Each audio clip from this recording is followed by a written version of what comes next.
Hello बच्चों, क्या हाल चाल, कैसे हैं आप लोग। आज हम लोग पढ़ने वाले हैं क्लास 10 का जो गोधुली का हमारा चैप्टर नंबर 2 है गादखंड। आज हम वही चैप्टर पढ़ने वाले हैं और बहुत ही आसान भाषा में समझने का और याद करने का हम लोग प्रैक्टिस करेंगे। तो हमारा चैप्टर का नाम क्या है, तो आप कहेंगे 20 का दांत। 20 का दांत हमको आज पढ़ना है, लेखक परिचय जानेंगे, इसका प्रस्तुत गद्यांश में जो है, जो संक्षेप में हम उसको समझने का और देखने का प्रयास करेंगे। तो आज आप लोग बहुत ही अच्छे तरीके से पढ़ने का और समझने का प्रयास करेंगे। तो देखिए, हम चैप्टर को स्टार्ट करते हैं। सबसे पहले हमारा चैप्टर का नाम है 20 का दांत। क्या है? 20 का दांत। तो आज यही चैप्टर हम लोग पढ़ने वाले हैं और यह क्लास 10th वाले स्टूडेंट के लिए है। देखिए, सबसे पहले हम लेखक परिचय जानेंगे। क्या जानेंगे? लेखक परिचय जानेंगे। इसमें बहुत ही हम लोग आसान तरीका से याद करेंगे और समझने का प्रयास करेंगे।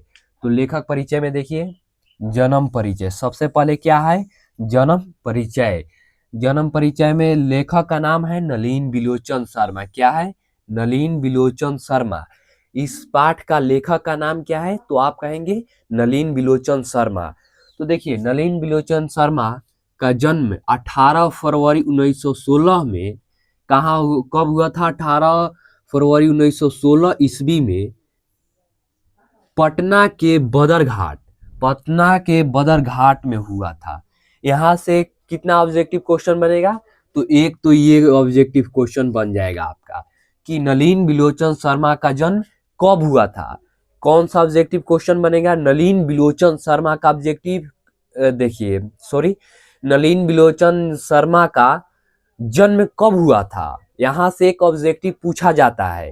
तो आप याद कर लीजिए, 18 फरवरी 1916 ईस्वी में एक ऑब्जेक्टिव क्वेश्चन ये हो गया। सेकंड ऑब्जेक्टिव क्वेश्चन क्या होगा कि ये तो हो गया कब हुआ था, अब पूछ देगा कहाँ हुआ था। नलिन बिलोचन शर्मा जी का जन्म कहाँ हुआ था, तो पटना के बदरघाट में। कहाँ हुआ था? तो पटना के बदरघाट में हुआ था। अब यहाँ पर देखिए, इनका क्या है, यहाँ पर देखिए हुआ था। ये जन्म से ही भोजपुरी भाषी थे। ये जन्म से क्या थे? भोजपुरी भाषी थे। ये जन्म से क्या थे, तो आप कहेंगे कि भोजपुरी भाषी थे। तो यहाँ पर देखिए, भोजपुरी भाषी थे।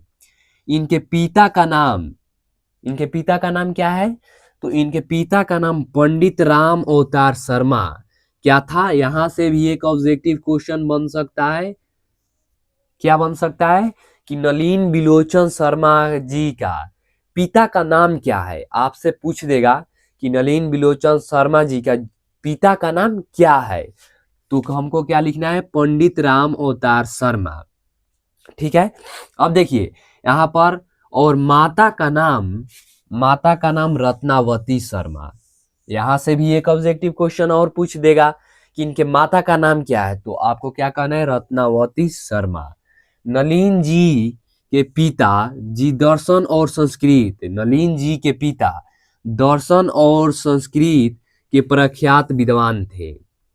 पूछ देगा कि नलिन जी के पिताजी किस शास्त्र में प्रख्यात विद्वान थे, तो आपको क्या कहना है? दर्शन और संस्कृत। किसमें विद्वान, प्रख्यात विद्वान थे? तो दर्शन और संस्कृत। यहाँ से भी ऑब्जेक्टिव क्वेश्चन पूछ देगा। तो ये देखिए हो गया। तो लगभग कितना क्वेश्चन अभी इसमें बना? एक ये, दो, तीन, चार, पांच, पांच गो बन गया। कितना क्वेश्चन हमारा ऑब्जेक्टिव क्वेश्चन बन गया? तो 5 बन चुका है। अब देखिए, शिक्षा। नलिन जी ने स्कूली शिक्षा पटना कॉलेजिएट स्कूल से प्राप्त की। कब किए? तो नलिन जी ने स्कूली शिक्षा पटना कॉलेजिएट स्कूल से प्राप्त किया। यहाँ से भी ये ऑब्जेक्टिव क्वेश्चन आपका बन सकता है।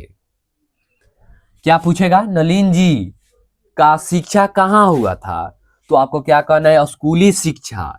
स्कूली शिक्षा पटना के कॉलेजिएट स्कूल, पटना के कॉलेजिएट स्कूल, ठीक है, प्राप्त किए। मृत्यु इनका कब हुआ था, तो मृत्यु इनका 12 दिसंबर 1961 ईस्वी में। कब हुआ था? 12 दिसंबर 1961 ईस्वी में हुआ था। तो अब देखिए यहाँ से ये हमारा एक और ऑब्जेक्टिव क्वेश्चन बन गया। ये सारा जो है ऑब्जेक्टिव क्वेश्चन ही आ रहा है आप लोगों को। तो देखिए ये हो गया। अब इनकी मुख्य साहित्यिक रचनाएं, मुख्य साहित्यिक रचनाएं, दृष्टिकोण, साहित्य का इतिहास दर्शन, प्रेमचंद, 20 के दांत आदि। क्या है? दृष्टिकोण, साहित्य का इतिहास दर्शन, प्रेमचंद, 20 के दांत। जो अभी हम क्या पढ़ रहे हैं? 20 के दांत ही हम पढ़ रहे हैं, अध्ययन कर रहे हैं। तो ये देखिए यहाँ हो गया पाठ परिचय। अब जान लेते हैं पाठ का जो सारांश है, हम ये जान लेते हैं। पाठ का सारांश जो है, प्रस्तुत कहानी में 20 के दांत नलिन द्वारा लिखित अन्य कहानियां। देखिए सबसे पहले इसमें कुछ कैरेक्टर, महत्वपूर्ण कैरेक्टर है, जिसमें से एक खोखा है। क्या है? खोखा नाम का एक कैरेक्टर है, और एक कांसू है। क्या है? कांसू है। ठीक है, एक कांसू है। और इसमें सेन साहब एक कैरेक्टर है, सेन साहब ये भी एक कैरेक्टर है। मतलब कि ये सब जो चीज है, ये सारा चीज इस पाठ में हमारा प्रस्तुत है, प्रस्तुत दिखाया गया है इस गद्यांश में। तो अब देखिए, प्रस्तुत कहानी 20 के दांत नलिन द्वारा लिखित अन्य कहानियां नामक कहानी संग्रह से संकलित है। यह कहानी मध्य वर्गीय के अनेक अंत विरोधों का उभारती है। प्रस्तुत कहानी में ठोस सामाजिक संदर्भ और मनोवैज्ञानिक आशय है। क्या है? प्रस्तुत पाठ में सारांश इसका क्या है? प्रस्तुत कहानी 20 के दांत नलिन द्वारा लिखित अन्य कहानियां नामक कहानी संग्रह से संकलित है। यह कहानी मध्य वर्गीय के अनेक अंत विरोधों का उभरती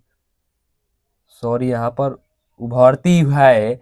प्रस्तुत कहानी में ठोस सामाजिक संदर्भ और मनोवैज्ञानिक के आशय है। इसके आगे भी थोड़ा बहुत संक्षेप है, तो आप लोग बुक को अच्छे से रीडिंग कर लीजिए, एक भी प्रश्न आपको छूटेगा नहीं। और एक शायरी है, हमें तो स्टडी ने लूटा इश्क में कहाँ दम था। कि हमें तो स्टडी ने लूटा इश्क में कहाँ दम था, हमारी कश्ती भी वहां डूबी जहां सिलेबस ज्यादा और टाइम कम था। तो ये है। अब नेक्स्ट वीडियो में मैं आपको क्या बताऊंगा?